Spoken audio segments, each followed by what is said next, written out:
નયનાબા અને પિતા અનિરુદ્ધસિંહ જાડેજા દ્વારા મતદાન કરાયું। ગુજરાતમાં આજે લોકશાહીના પર્વ લોકસભાની 25 સીટ માટે ત્રીજા તબક્કાનું મતદાન થઈ રહ્યું છે। ત્યારે દિગ્ગજ નેતાઓ, ધારાસભ્યો, લોકો આ પર્વને મનાવતા મતદાન કરવા પહોંચી રહ્યા છે। ત્યારે ક્રિકેટર રવિન્દ્રસિંહ જાડેજાના પિતા અનિરુદ્ધસિંહ જાડેજા અને બહેન નયનાબા જાડેજા પંડિત દીનદયાળ વિદ્યા ભવન જામનગર ખાતે મતદાન કરવા પહોંચ્યા હતા અને પોતાના મતાધિકારનો ઉપયોગ કરતા તેમણે મતદાન કર્યું હતું। Bureau report Sanjeev Rajput.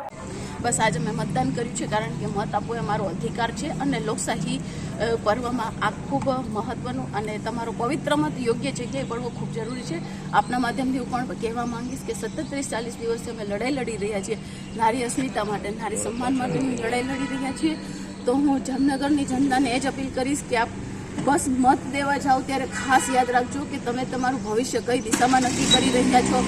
40 દિવસથી એક સમાજ, ખૂબ મોટો સમાજ કે જે પોતાની લડાઈ લડી રહ્યો છે અને જે સરકાર એને સાંભળી નથી રહી, તો તમારે એ વિચાર કરવાનો છે કે ભવિષ્યમાં તમારી સાથે જો કોઈ આવો પ્રશ્ન થશે તો શું આ સરકાર તમને સાંભળશે, શું આ સત્તા પક્ષ તમને સાંભળશે? તો તમારે એ જ વિચારીને મતદાનમાં તમારો મત નાખવાનો છે કે તમારે ભણેલો ગણેલો કોઈ વ્યક્તિ જોઈએ છે કે જે લોકો માટે, લોકોની વચ્ચે રહેતો હોય અને સતત ખેડૂતો માટે અને એના પ્રશ્નો માટે અવાજ ઉઠાવતો હોય, તો તમારે આવા લોક નેતાની જરૂર છે કે સત્તામાં બેસીને ફક્ત એસી રૂમમાં આરામ કરતા નેતાની જરૂર છે। પંચવટીમાં મતદાન કરવા આવ્યો છું। લોકોને અપીલ કરું છું કે દરેક વ્યક્તિ આપનું મતદાન કરે, આપણી ફરજમાં છે। જય માતાજી। બાપુ, આજે રવિન્દ્રભાઈ મતદાનથી વંચિત રહ્યા, આવી નથી શું કહેશો? આજે એની કારણ કે સિરીઝ ચાલે છે, કોઈ આવી શકે એવી કન્ડિશન નથી, એના અનુસંધાન આવી શકે નહીં।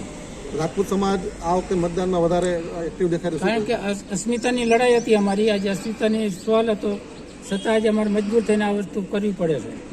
શું રાજપૂત સમાજને શું મેસેજ આપશો તમે? રાજપૂત સમાજ મારી અપીલ છે કે આપણે અસ્મિતાની લડાઈ હજુ સુધી લડ્યા છે, આ લોકોએ આપણે વિરુદ્ધમાં આવેલા છે, હજુ સુધી આપણે કોઈ જવાબ નથી દીધો, આપણે કોઈ ગણના નથી લીધી રાજપૂત સમાજની માટે। રાજપૂત સમાજની અપીલ છે કે આપ સમજીને વિચારીને મત કરવાનો છે, મતદાન।